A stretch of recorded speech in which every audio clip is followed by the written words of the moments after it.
Bene, Marco Gentili, La rosa nel pugno, la parola conclusiva su questi temi. No, io volevo dire una cosa: per votare bisogna conoscere, e purtroppo i cittadini di Trieste non conoscono alcune cose elementari sull'amministrazione del comune. Per esempio, a livello di Parlamento, ogni cittadino si collega con internet, può seguire le dirette del Parlamento, conoscere quali sono le opinioni dei partiti, vedere i progetti di legge. La stessa cosa è possibile a livello regionale. La Regione Friuli-Venezia Giulia, attraverso il suo sito internet, mette in rete le delibere in formato PDF e dà la possibilità anche di vedere in diretta. Al Comune di Trieste e alla provincia non c'è questa possibilità.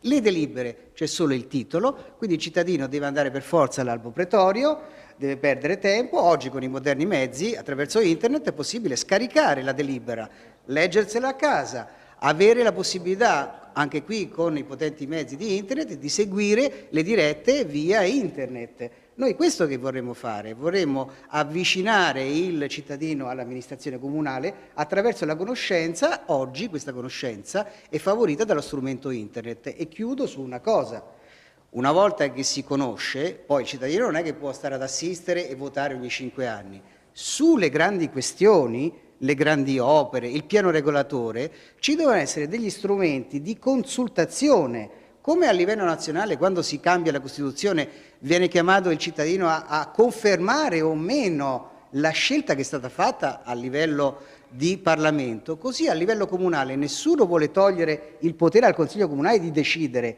ma dare la possibilità al cittadino di confermare o meno quella scelta.